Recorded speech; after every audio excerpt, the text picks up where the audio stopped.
এই পার্টের শুরুতেই আমরা লিং জিয়ানকে দেখতে পাই, যে কিনা রান্নাঘরে অনেক রাগের মাথায় শুটকি মাছ কাটছিল।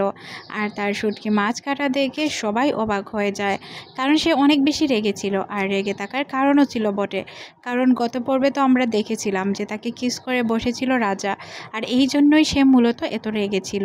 আর রাজা এটা এখন অস্বীকার করছিল, কারণ রাজার কোনো কিছুই মনে নেই। যেহেতু সে ড্রাঙ্ক ছিল, তাই সে কিছুই মনে রাখতে পারছিল না। সবাই ভাবছিল সে ভালোই জানে যে কোন দুর্ঘটনা ঘটাবে, কারণ তার কাজই এমন ছিল। শুটকি মাছ গুঁড়া করার পর সে একদম শান্ত হয়ে বসে থাকে। তারপর সে তার ক্লান্ত শরীর নিয়ে রান্না করে ফেলে। রান্না করার পর সে রাজার কাছে চলে যায়। তারা দুইজন একে অপরের দিকে তাকিয়ে থাকে। রাজা এমনভাবে অ্যাক্টিং করে তার কোনো কিছুই মনে নেই। এখানে তাকে জিজ্ঞাসা করা হয় এটা কিসের স্যুপ, তখন সে স্যুপের নাম বলে। তখন রাজা বলে এটা দেখতে একদমই পাতলা মনে হচ্ছে, আর মধ্যেখানে ফুলের মতো কিছু একটা দেওয়া। আমার তো মনে হচ্ছে এটা টেস্ট ভালো হবে না। রাজা খাওয়ার পর বুঝতে পারে এখানে কোনো ভেজিটেবল নেই, কোনো কিছুই নেই। তাহলে এটার ফ্লেভার কিভাবে ছড়ালো? রাজা যখন তাকে প্রশ্ন করে, তখন সে বলে আমি এমনভাবে এটার পেস্ট তৈরি করেছি যাতে এটা পানির সাথে একদম মিশে যায়। শুধু টেস্ট ছাড়া অবশিষ্ট আর কোনো কিছুই বাঁচে না, যাতে স্যুপটির টেস্ট 3 গুণ বেড়ে যায়। রাজা তখন বলে আচ্ছা, কাল রাতে আমাদের মধ্যে কি হয়েছিল তোমার কি কিছু মনে আছে? তখন লিং জিয়াং এমনভাবে অ্যাক্টিং করে যে তাদের মধ্যে কিছুই হয়নি, আর তার কোনো কিছুই মনে নেই। রাজা তখন বলে দেখো, যেহেতু আমি ড্রাঙ্ক ছিলাম, তাই যদি কোনো কিছু হয়ে থাকে এইসব আমার মনে নেই, তুমি এইসব মাথা থেকে বাদ দিয়ে দাও। লিং জিয়ান বলে না, আমাদের মধ্যে তো কিছু হয়নি। সে সব কিছু জানতো, তবে কোনো কিছুই সে স্বীকার করতে চাচ্ছিল না। এখানে আমরা রাজার বিষয়টি বুঝতে পারি, সে আসলে চাচ্ছিল না তার রাঁধুনির সাথে তার কিছু হোক। লিং জিয়াং বলে আচ্ছা শোনো, আমি তোমাকে একটি কথা বলি। তুমি রাজা আর আমি একজন সাধারণ রাঁধুনি। আমাদের মধ্যে সম্পর্কটা যদি এমন থাকে, এটাই আমাদের জন্য ভালো হয়। এর বাহিরে গেলে আমার মনে হয় না এটা ভালো হবে। এটা বাড়াবাড়ি হয়ে যেতে পারে। রাজা প্রথমে এই বিষয়টা মেনে নেয়, কিন্তু রাজা আসলে বাস্তবে এই বিষয়টা মেনে নিতে পারছিল না। সে লিংজিয়াংকে মোটামুটি পছন্দ করতে শুরু করেছিল, যেটা সে কারোর সামনেই বলতে পারবে না। লিংজিয়ান যখন এখান থেকে চলে যায়, তখন আমরা রাজাকে দেখতে পাই। রাজার একটি লোক এসে তাকে বলে আমি খুব ভালো করেই জানি রাতের বেলায় তুমি কি করেছিলে। তখন সে বুঝতে পারে যে রাতের বেলায় কিসের বিষয়টি মোটামুটি অনেকেই জানে। সে কিভাবে একজন বাবুর্চিকে কিস করতে পারে এই বিষয়টা নিয়ে সে চিন্তিত ছিল। লিংজিয়াং যখন রাস্তা দিয়ে যাচ্ছিল, তখন তাকে একটি ছেলে এসে প্রশ্ন করে। আসলে ছেলেটির নাম ছিল গাঙ্গিল, আর গিলগামের বিষয়ে প্রশ্ন করার জন্য সে এখানে এসেছিল। সে তাকে বলে যে আচ্ছা, গিলগামের অবস্থা এখন কেমন, সে কি সুস্থ আছে? তখন সে বলে হ্যাঁ, গিলগাম তো সুস্থই আছে। তখন সে লিনিয়ানের মনে সন্দেহ ঢোকানোর জন্য বলে যে এইসবের পিছনে রাজমহলের মহিলা আছে, যেটা কিনা আমি দেখেছি। তখন তার মনে পড়ে যায় তার বোনকেও রাজমহলের কেউ মেরেছিল, যার কারণে সে এই চালটি চালে। আর এখান থেকে সে আসলে তথ্য জোগাড় করার জন্যই এইভাবে পাগলের বেশে ঘুরে ফেরায়। আর এটাই ছিল তার মূল উদ্দেশ্য। গঙ্কিল বসে বসে তার ওই পেনটি নিয়ে চিন্তা করে। তার বোনের মৃত্যুর পেছনে যে রয়েছে তাকে সে অবশ্যই খুঁজে বের করবে, আর খুঁজে বের করে তাকে একদম শেষ করে দিবে। এদিকে আমরা মকসুকে দেখতে পাই, যে কিনা বসেছিল তার একজন গুপ্তচরের সাথে। তার গুপ্তচর তাকে জানায় গিলগামকে গামগিল বাঁচিয়েছে। এই কথা শোনার পর সে বুঝতে পারে তার মানে একে অপরের প্রতি তাদের দুর্বলতা অবশ্যই কাজ করছে। আর লিং জিয়াংয়ের দুর্বলতা হচ্ছে গামগিল। যদি গামগিলকে সে আহত করতে পারে, গামগিলের কাছ থেকে সে তথ্য নিতে পারবে। তাই সে মনে মনে চিন্তা করে যে গামগিলের উপরই সে নজর রাখবে। তাই তার গুপ্তচর পাঠিয়ে দেয়। সিন পরিবর্তন হয় রাজার কাছে। রাজার কাছে তার চিফ চলে আসে। চিফ তাকে জানায় রাতে সে কিস করেছে লিং জিয়াংকে। তখন রাজার আসলেই কোনো কিছু মনে ছিল না।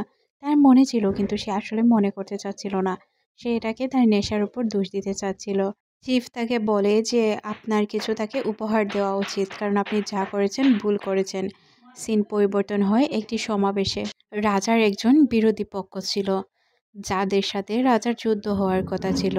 কিন্তু রাজা যেহেতু ভালো মাইন্ডের মানুষ ছিল, তাই সে এই যুদ্ধ বিরতি দিয়ে দেয়। আর তারপর ওই রাজ্যের রাজার সাথে বন্ধুত্ব করে ফেলে।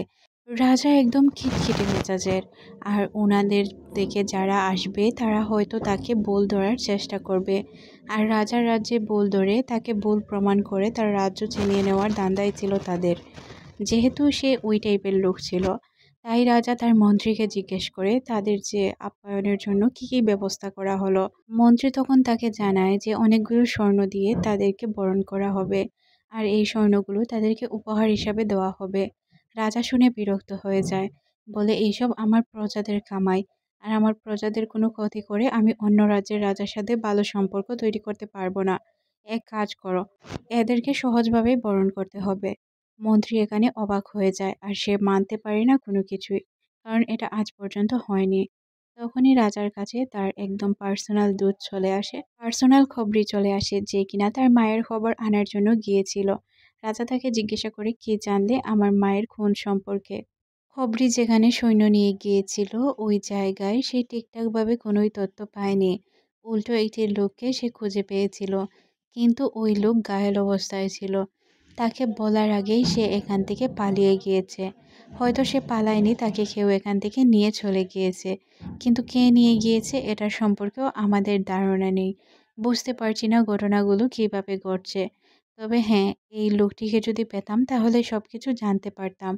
রাজা বুঝতে পারে রাজা বুঝতে পারে যে তার শত্রুপক্ষ সবকিছু জানে। তাই সে চিন্তিত হয়ে পড়ে। একে তো তার মায়ের মৃত্যু, আর দ্বিতীয়ত তার এই রাজ্য নিয়ে টেনশন, আর তাকেও তো মারার জন্য চেষ্টা চলছে। তাই সে অনেক চিন্তিত হয়ে পড়ে। তার মনে অনেক কষ্ট ছিল। তখনই তার মায়ের কথা মনে পড়ে যায়। আর আমরা তো জানি তার মায়ের কথা মনে পড়লেই তার লিংজিয়াং এর রান্নার কথা মনে পড়ে। আর সে লিংজিয়াং এর রান্না অনেক মিস করতে শুরু করে। লিংজিয়াং তাকে কিভাবে সবসময় ভরসা দেয় আর আপন লোকের মতো ব্যবহার করে, এইসব তাকে রান্নাঘরের দিকে টেনে নিয়ে যায়। এদিকে আমরা মকসুকে দেখতে পাই, যে কিনা রাজার সাথে দেখা করার জন্য সাজগোজ করে বসেছিল, কিন্তু রাজা তার সাথে দেখা করতে রাজি হয় না। তখন এখানে সে জানতে পারে যে রাজা কেস করেছিল লিংজিয়াংকে। একথা শোনার পর সে অনেক বেশি রেগে যায়, আর সে নিজেকে কন্ট্রোল করতে পারে না। এদিকে আমরা রাজাকে দেখতে পাই, যে কিনা তার রুমে মন খারাপ করে বসেছিল। তার কাছে একজন লোক গেলে সে জানায় যে সে খাবার খাবে না। এটা শোনার পর লিংজিয়াং অবাক হয়ে যায়, সাথে পুরো ঘরের সবাই অবাক হয়, কারণ কখনোই রাজা খাবার খাওয়া ছাড়তো না। রাজার সবচেয়ে পছন্দের জিনিস ছিল খাবার খাওয়া। এখানে লিংজিয়াং সবচেয়ে বেশি অবাক হয়, কারণ সে এত ভালো রান্না করার পরও রাজার মন জিততে পারেনি। রাজা খাবার খেতে চাচ্ছিল না। আসলে রাজার খাবার না খাওয়ার কারণ ছিল তার মা। তার মাকে কিভাবে লোকেরা টানতে টানতে রাজমহল থেকে বাইরে নিয়ে গিয়েছিল, তারপর তাকে কিভাবে হত্যা করেছিল। বিষয়গুলো কেন জানি না তার চোখের সামনে বারবার আসছিল। তখনই তার লিংজিয়াং এর কথা মনে পড়ে, যে তাকে পাস্তা খাইয়ে কিভাবে সান্ত্বনা দিয়েছিল। এদিকে আমরা গিলগাম আর লিংজিয়াংকে দেখতে পাই। তারা দুই বান্ধবী হাঁটতে হাঁটতে ক্লান্ত শরীর নিয়ে তাদের রুমের দিকে যাচ্ছিল। তখন গিলগাম লিংজিয়াংকে বলে, তোমার অনেক কষ্ট হয়েছে সারাদিন, তাই না? তখন লিংজিয়াং বলে, হ্যাঁ, তোমারও কষ্ট হয়েছে। তখনই আমরা লিংজিয়াংকে দেখতে পাই, যে কিনা নিজের রুমে না গিয়ে বাহিরেই বসে থাকে। তখন গিলগাম তাকে বলে, কি হলো, এভাবে বসে রয়েছো কেন? তখন সে বলে, কিছুক্ষণ একা থাকতে চাই, তুমি রুমে চলে যাও। তারপর আমরা লিংজিয়াংকে দেখতে পাই, যে কিনা বসে বসে ভাবছিল, কি ভেবেছিলাম, কি হয়ে গেল? এটা কি আমার জীবন হওয়ার কথা ছিল? আকাশের দিকে তাকিয়ে বলে, কালই তো আমি ফ্রান্স কম্পিটিশন জিতেছিলাম। অনেক বড় শেফ হওয়ার ইচ্ছে ছিল, কিন্তু এখন এতটাই অতীতে চলে এলাম যে সবকিছু পুরনো জীবনের কল্পনা মনে হচ্ছে, বা মনে হচ্ছে স্বপ্নে ছিলাম। স্বপ্নের জগৎ থেকে বাস্তব জগতে ফিরে এলাম। তখন তার বাবার কথা মনে পড়ে যায়। বাবার কথা মনে পড়াতে সে অনেক ইমোশনাল হয়, কারণ তার বাবাকে সে সবচেয়ে বেশি ভালোবাসতো, আর এই বাবাকেই সে এখন দেখতে পারছে না। ইমোশনাল হয়ে মনে মনে বলে, বাবা, তোমাকে দেখতে পারবো কিনা জানি না, তবে যেখানেই আছো সুস্থ থেকো। তোমার সুস্থতা আমার জন্য অনেক বেশি জরুরি। তারপর সে যখন আবারও আকাশের দিকে তাকায়, মনে মনে ভাবে, আমি কি পাগল? আমি কেন রাজাকে দেখতে পারছি? আসলে সে এখানে রাজাকে হাসি মুখে দেখতে পায়, যেটা কখনোই সম্ভব ছিল না। তখন সে মনে মনে ভাবে, কি হলো আমার, আমি এইসব কেন দেখছি?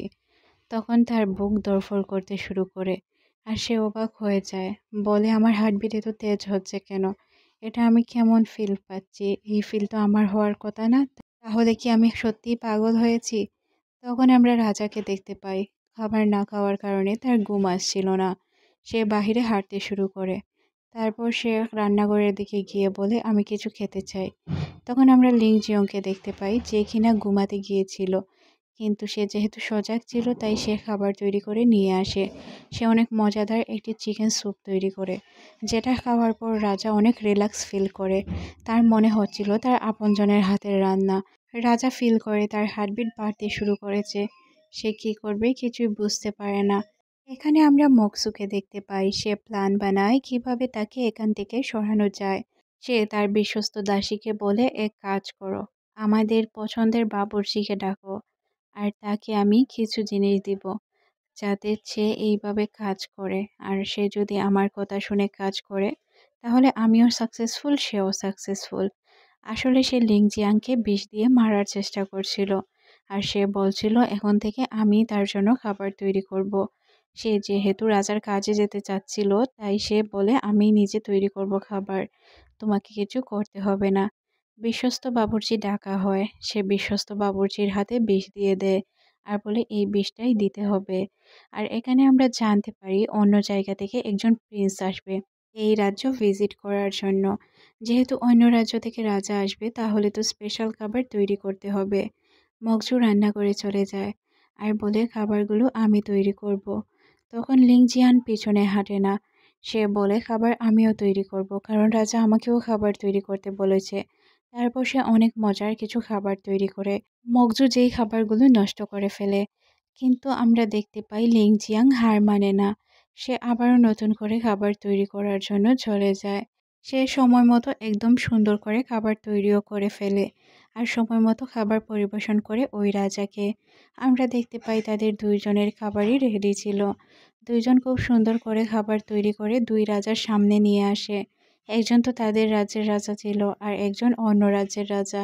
এখানে দুইজন যখন খাবার খেতে শুরু করে তখন আমরা দেখতে পাই লিং চিয়াংয়ের তৈরি করা খাবার অনেক সুন্দর ছিল, যেটা দেখে মনেই হচ্ছিল অনেক লোভনীয়।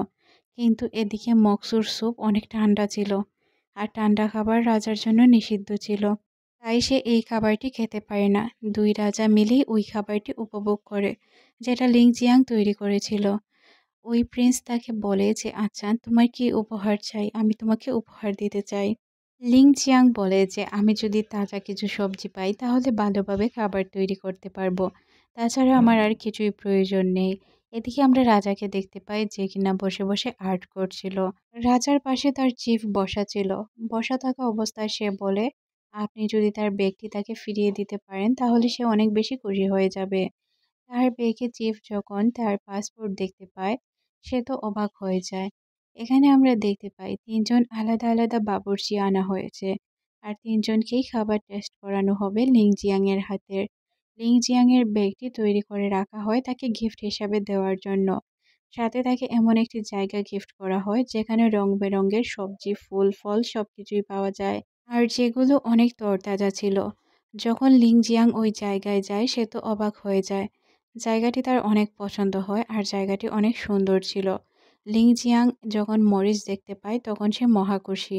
আর মরিচ দেখে সে তার লোভ সামলাতে পারে না। রাজাকে বলে আমি আপনার জন্য অনেক ভালো একটি খাবার তৈরি করব। তখন রাজা তাকে তার ব্যাগ দিয়ে দেয়। ব্যাগ পেয়ে তো সে মহা খুশি, কারণ এই ব্যাগটি তার জন্য অনেক ইম্পর্টেন্ট ছিল। এই ব্যাগে তার পাসপোর্ট রয়েছে আর এই যুগে তো পাসপোর্টের কোনো প্রয়োজনও ছিল না। ব্যাগটি পাওয়ার পর লিংজিয়াং আত্মহারা হয়ে যায় আর রাজাকে জড়িয়ে ধরে। রাজা তখন তাকে বলে আমার মনে হয় তুমি বেস্ট বাবুর্চি, তাছাড়া আর কিছুই না। তখন লিংজিয়াং পড়ে গেলে রাজা তাকে আটকায়।